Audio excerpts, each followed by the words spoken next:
Hi everyone, Dr. Viz here. I am going to go over a little bit of Canvas and mostly the syllabus in this video for you guys. Hopefully most of you are familiar with Canvas by now. If you're not, hopefully this video will help you a bit. So as you know, due to COVID-19, our courses are virtual. So when you log into Canvas and you go to the course page, this should be what you see for pretty much all of your courses. It has some links for you also to see.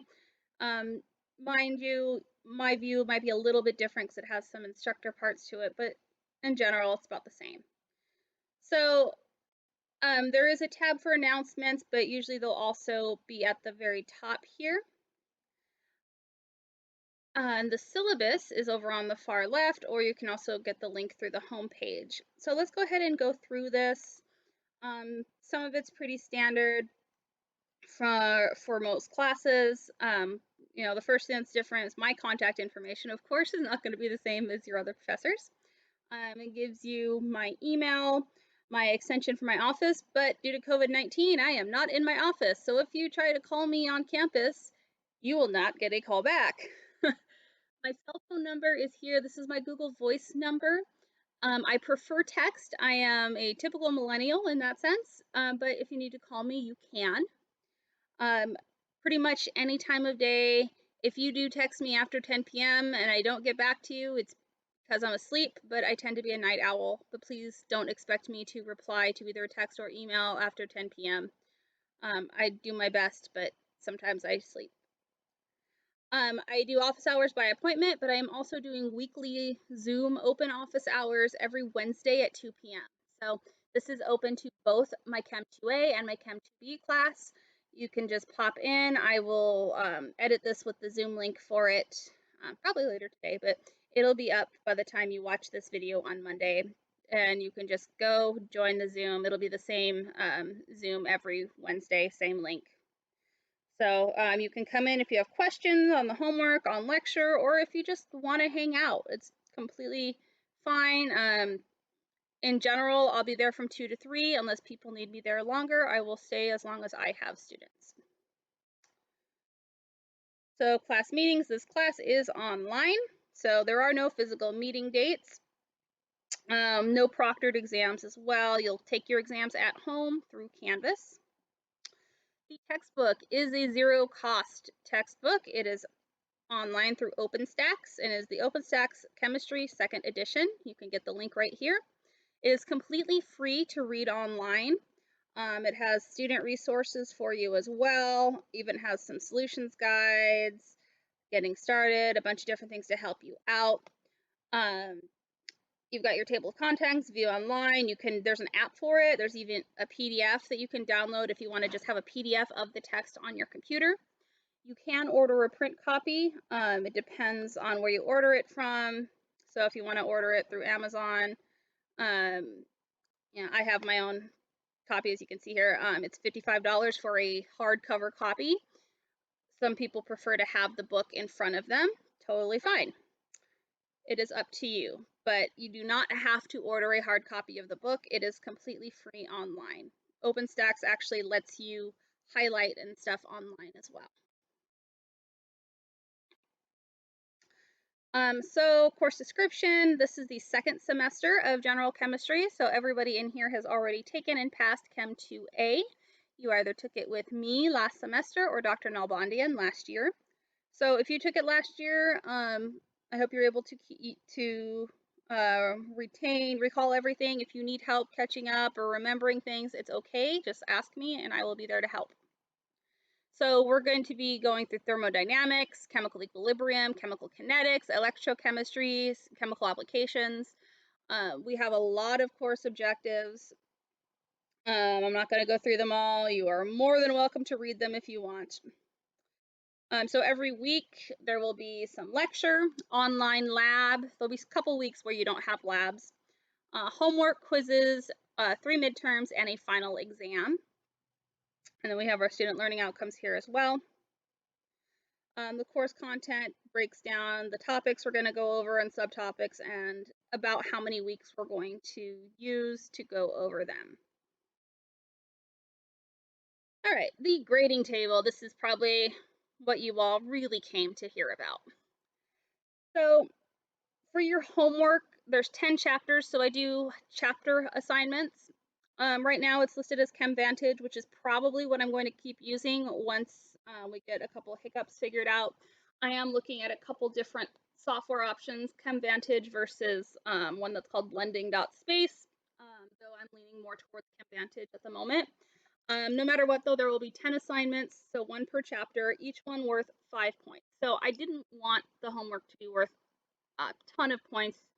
So I don't want you guys stressing over getting like 1 point problem wrong or something and not being able to figure it out. So it's worth a total of 50 points out of 1,000 for the course. Every week will have an online discussion board. So every class does this. We are required to have discussion boards. It's not the easiest to do for chemistry. So if you have anything that you think would be an interesting discussion, please send me an email or a text, give me your idea, and if I like it and I use it, I'll give you some extra credit for that. So there are a total of 18 weeks. That means 18 discussion boards, but your lowest 3 scores will be dropped. So I did this so that way, you know, if you're busy one week and you're not able to participate in it, it's not going to hurt you. These are each worth 10 points possible, so 150 points. So you have to do discussion boards if you want an A in the class. I noticed last semester some people did the bare minimum and still were able to pass or get an A with discussion boards, and it's a major component. So I wanted to up the points a little bit. With the discussion boards, there's 2 parts to it. So I will post a topic. Maybe there'll be a video for you to watch and reply to, or sometimes I'll ask you, oh, where do you see this concept in everyday life? You know, that type of thing. Sometimes I'll just, you know, ask, oh, introduce yourself, or how are you doing? Every week you need to reply on that forum for that week by Friday at midnight with your post on it. So with your reply. And that will get you the first few points. I'm still debating if that'll be worth 5 points of it, probably. And then by that Sunday, you have to reply to 2 other students. If I make my own post on the board, replying to me does not count. So you need to reply to each other, 2 other students. So, you know, whether if it's a, oh, I agree with what you say, or, oh, you bring up some good points. I didn't think about X, Y, and Z. Or, hey, I have these same hobbies. I like cats too. That type of thing. So that'll be the other half of your score. So 5 points for your post and then 2.5 points per reply. I do have the right, though, if I feel like people aren't replying enough, to change the point distribution and make it so that, for instance, your initial post is only worth 2 points and replying to 2 other students is worth 8 points. So keep that in mind. Please respond to each other and be active on the discussion boards. I do 3 midterms. Each one is worth 100 points for a total of 300 points. Now, the way I do my midterms, since this is an online course and it's not proctored, I can't monitor you. So why say, oh, you can't use your book or anything? What I do is my midterms are open resource, textbook, internet, notes, whatever. So you have those at your discretion to use. I'm not going to sit here and stop you. Honestly, I feel that's kind of pointless. So that is all there for you. Just keep in mind, I'm not going to go and post formulas and a periodic table and stuff because you have all that at your disposal. The next thing are your online labs. So we are using the program Labster. If you have been last semester, you know I am not the biggest fan of Labster. However, the California Community College System extended their contract with them. So I'm not going to make you guys have to pay for another lab program when we have one that is free for you during COVID. There will be a total of 17 labs, but your lowest 2 scores will be dropped. Each lab is worth 20 points. So this is 30% of your overall grade. You need to pass lab if you want to pass the course. If you get an F on Labster, you will get an F in the course. I don't care if you have 100% on everything else. So this is a total of 300 points, again, 30% of your grade. And then we have our final in the last week, which is worth 150 points. Pretty standard grades. If you get a 90% or higher, A, 80, 89, B, 70, 79, C, 60 to 69, D, 0 to 59, F. I'm usually pretty quick on posting final grades, but if you have any questions on seeing your grades or whatever, let me know. My late policy when it comes to things like the homework and the quizzes. So homework and quizzes and discussion boards, you will lose 10% of the total grade per each day that it is late and unexcused. If it's excused, if you contact me, let me know, oh, hey, is it okay if I turn in this late? I've got such and such going on. Don't worry about it. So 10% per day late up to 1 week. At 1 week late, I close the assignment and it is no longer accessible. When it comes to online attendance, you need to do the assignments, essentially, is how we take attendance with an online course. You need to make sure that you do the review and submit the syllabus. So it's just like a literally 1-point quiz saying that you basically need to certify that you read the syllabus, you understand the syllabus, and yeah, you hit submit. Every single person needs to do that. If you have not done that by census, you will be dropped. If you also don't participate, so you don't participate in any of the discussion boards or submit any homework or anything by census, you will be dropped as a no-show. All right. My Viking portal has census date for dropping with a W or dropping without a W. You'll be dropped after 3 absences, which basically means not participating for 3 weeks. But please don't expect me to drop you. So if you need to drop, you need to drop yourself. Don't expect me to, or you need to email me saying, I would like to drop this course. I don't know how or something. And if I'm able to, I can drop you. But do not expect me to do all of that for you. So the tentative class schedule is next. Tells you which module number, what chapters we're going to be going over, and the assignments that are due. So for this first week, we are going through chapter 12. You have 2 labs just on lab safety. If you took me last semester, then you've already done these before, just do them again.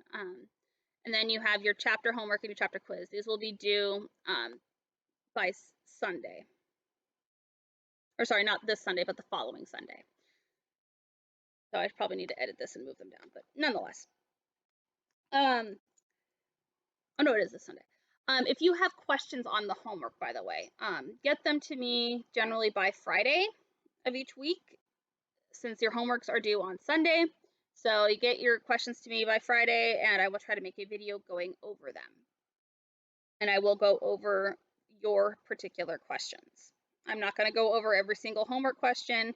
And then another thing you should know is with CHEM Vantage, assuming that's what I'm using, it gives different values to different students. So I may have something that's a little bit different from yours. I may have, 4.39 grams and you had 8.76, but the steps are still the same. It's just put in your different number.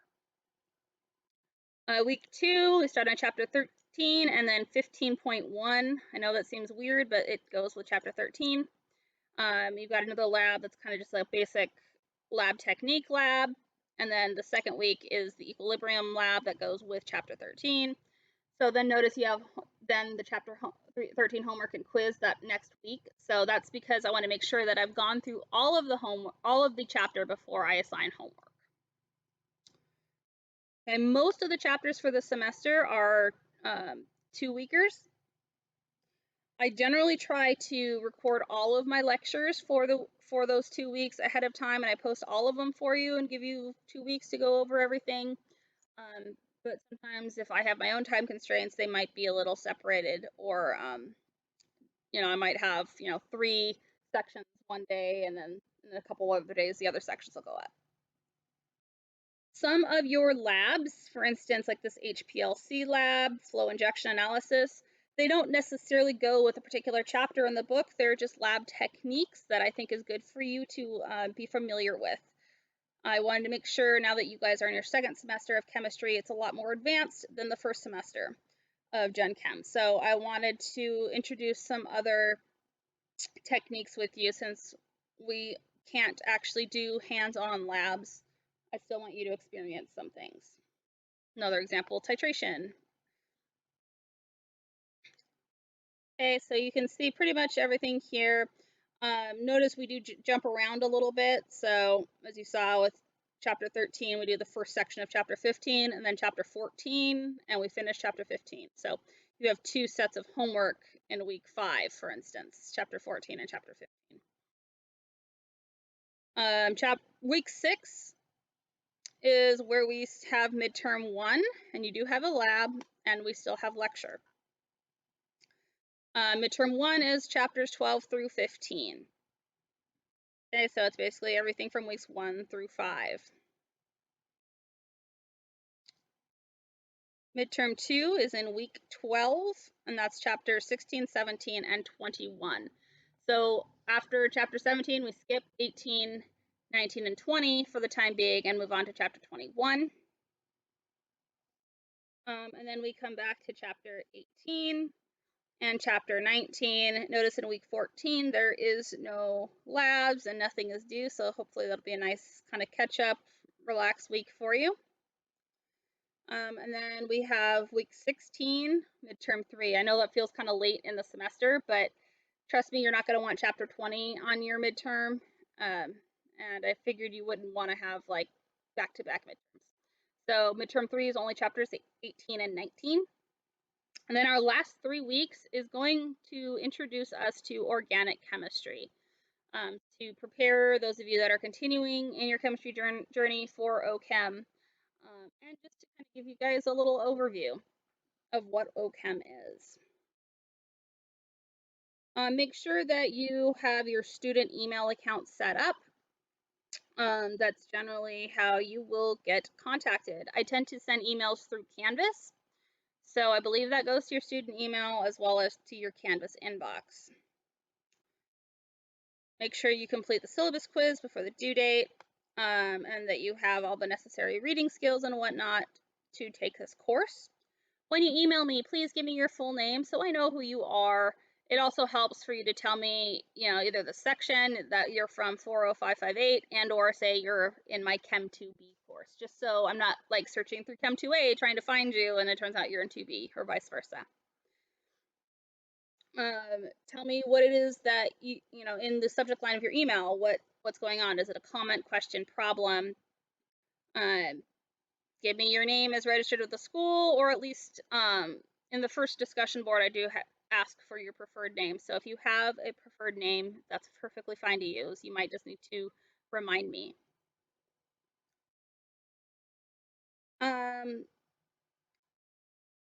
Faculty are not responsible for answering email on the weekends. So we generally say 2 business days is what we ask for to reply to your email. So if you email me on a Monday, I should get back to you within 2 business days, which would be Wednesday. Though generally I get back faster. But on the weekends, which is Friday, Saturday, Sunday, holidays, that 2-day turnaround, if you email me on Friday, then I don't have to get back to you till Monday or Tuesday, but I will still try to get back to you sooner. If you need a quicker response, text me. Since I generally always have my phone on me, it's a lot easier and quicker to text you back.